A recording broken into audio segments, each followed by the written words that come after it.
আপনারা দেখছেন ধান সিদ্ধ করে ধান নাড়ার দৃশ্য। এ কখন সিদ্ধ করেছেন? সকালে।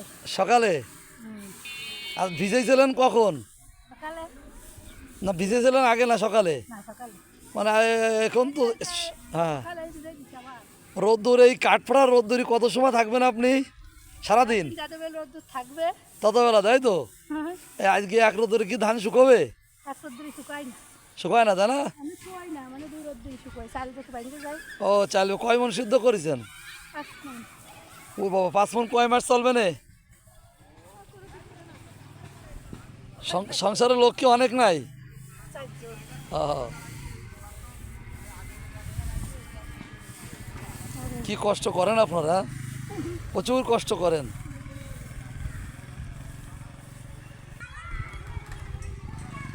এই দেখেন, এই যে 2 প্লটে ধান নাড়ছে এবং এই কাঠফাড়া রোদ্দুরে উনি সারাদিনে এখানে থাকবেন। পাট বা আসলে অন্য ফাউট বলে অনেক জায়গা, তাই যে দেখেন ধানে নাড়াচাড়া করতেছে।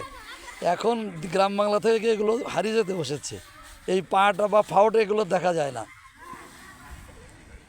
কৃষিকাজে কিছু কিছু লোক এখনও ব্যবহার করে। আসলে দেখেন কৃষানির কতই না কষ্ট। এই ভোর কাকডাকা ভোরে উঠে ধান সিদ্ধ করে সেই ধান এই রোদ্দুরি শুকোবে, শুকোয়ে তার পরিবার সারা বছর এই ধানের চাউল খাবে মাড়াই করে। আর আমরা আসলে নারীকে মূল্যায়ন করতে চাই না, যে নারী কি করে। তা নারী তো আসলে আমাদের সমাজ ব্যবস্থা, জীবন ব্যবস্থা, অর্থনীতি সব বুনিয়াদি স্ট্রং করে, সব বুনিয়াদি স্ট্রং করে এই নারীরা। আমরা তো পুরুষরা এই কাজটা এত সহজে পারবো না। আমাদের অনেক সমস্যা, অনেক বিপত্তি ঘটবে, অঞ্জলা ঠেকবে, কিন্তু নারীরা ঠিকই দেখেন ভোরবেলা উঠে ধান সিদ্ধ করে সেই ধান শুকোনোর কত সুন্দর বন্দোবস্ত করতেছে এই রৌদ্রে। আমরা এখন আছি বড়গাতি স্কুল মাঠ, নড়াইল সদর থেকে 10 কিলোমিটার। এটা কোন দিক? দক্ষিণ, তাই না? দক্ষিণে আমরা এই ধান সিদ্ধর দৃশ্য দেখানোর জন্য চলে এলাম। উনি দেখেন কত সুন্দর ধানটা শুকোনোর প্রচেষ্টা করতেছে পাট দিয়ে।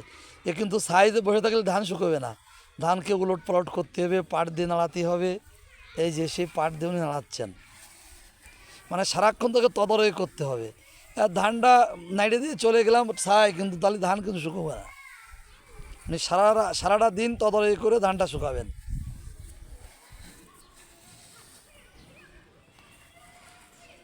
তারপরে ধান সিদ্ধ করে ঘরে রেখে দিয়ে সারা বছর ধানটা খাবে, তাই তো?